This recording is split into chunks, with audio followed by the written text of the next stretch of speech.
उत्तराखंड के कोटद्वार में नफरती लोगों के खिलाफ एक बुजुर्ग को बचाने के लिए खड़ा हुआ दीपक, जो मोहब्बतों की रोशनी लेके खड़ा हुआ था, उसके खिलाफ कोटद्वार की पुलिस गंभीर धाराओं में एफआईआर दर्ज कर रही थी, और वो भी उस दोस्तों आप देख रहे हो द नेक्सस न्यूज़। दोस्तों आज इमरान प्रतापगढ़ी जी ने संसद में जिस तरह से बयान दिया है वो बयान आप सुन सकते हो। उन्होंने कहा है मोदी सरकार के टाइम में जिस तरह से मुसलमानों पर अत्याचार हो रहा है वो कभी नहीं हुआ। और उन्होंने कहा है कि मोहम्मद दीपक नाम का एक व्यक्ति, जिन्होंने एक मुसलमान बुजुर्ग की दुकान को बचाने के लिए उन्होंने अपना नाम मोहम्मद दीपक बताया और बजरंग दल से लड़ बैठे पर वहाँ की सरकार और वहाँ की पुलिस द्वारा उल्टे बजरंग दल पर कोई कार्रवाई ना होकर उल्टे दीपक पे ही कार्रवाई करना शुरू कर दिया। और उन्होंने कहा, इमरान प्रतापगढ़ी जी ने कहा कि आसाम के चीफ मिनिस्टर ने मुसलमानों को सताने के लिए कहा है, और उन्होंने कहा है अगर मुसलमान तुमसे 5 रुपये मांगे तो तुम 4 रुपये ही दो। पूरी वीडियो आप इमरान प्रतापगढ़ी जी का सुन सकते हो जो उन्होंने संसद में कहा। जी 3 मिनट विचार रखेंगे माननीय इमरान प्रतापगढ़ी।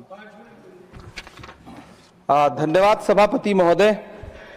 हम करें बात दलीलों से तो रद्द होती है, उनके होठों की खामोशी भी सनद होती है। कुछ न कहने से भी छिन जाता है एजाज़े सुखन, जुल्म सहने से भी जालिम की मदद होती है। सभापति महोदय, मैं राष्ट्रपति के अभिभाषण पे अपने बात रखने के लिए खड़ा हुआ हूं।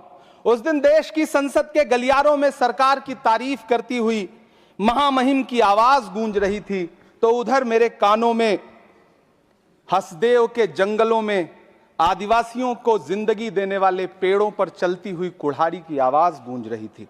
सभापति महोदय, इस तरफ महामहिम के भाषण पर प्रधानमंत्री जी संसद की मेज थपथपा रहे थे, और उधर उत्तराखंड की अभागी बिटिया अंकिता भंडारी के इंसाफ की आवाजें मध्यम पड़ती जा रही थीं, जो आज भी पूछ रही हैं कि आखिर वो वीआईपी कौन था जिसके लिए अंकिता भंडारी को मार दिया गया।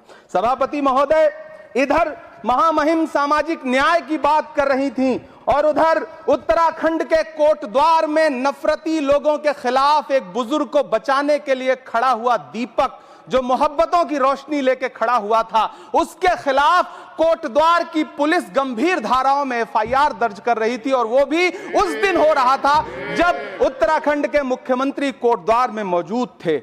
ये नया भारत है जहां दंगाइयों के खिलाफ एफआईआर नहीं होते, बल्कि अमन और मोहब्बत की बात करने वालों के खिलाफ एफआईआर दर्ज होता है। यह नया भारत है जहां असम का चीफ मिनिस्टर खुलेआम संवैधानिक प्रोटोकॉल तोड़कर कहता है कि मुसलमानों को इतना टॉर्चर करो कि वो राज्य छोड़ने पर मजबूर हो जाएं। वो कहता है कि अगर कोई मियां रिक्शा वाला 5 रुपए मांगो तो उसे 4 रुपए दो, ताकि वो परेशान हो सके। यह नया भारत है जहां बरेली में खाली घर में नमाज पढ़ने पर पुलिस मुकदमा दर्ज करती है। यह नया भारत है जहां क्रिसमस की तैयारी करते हुए ईसाइयों पर सरकार मुकदमा दर्ज करती है।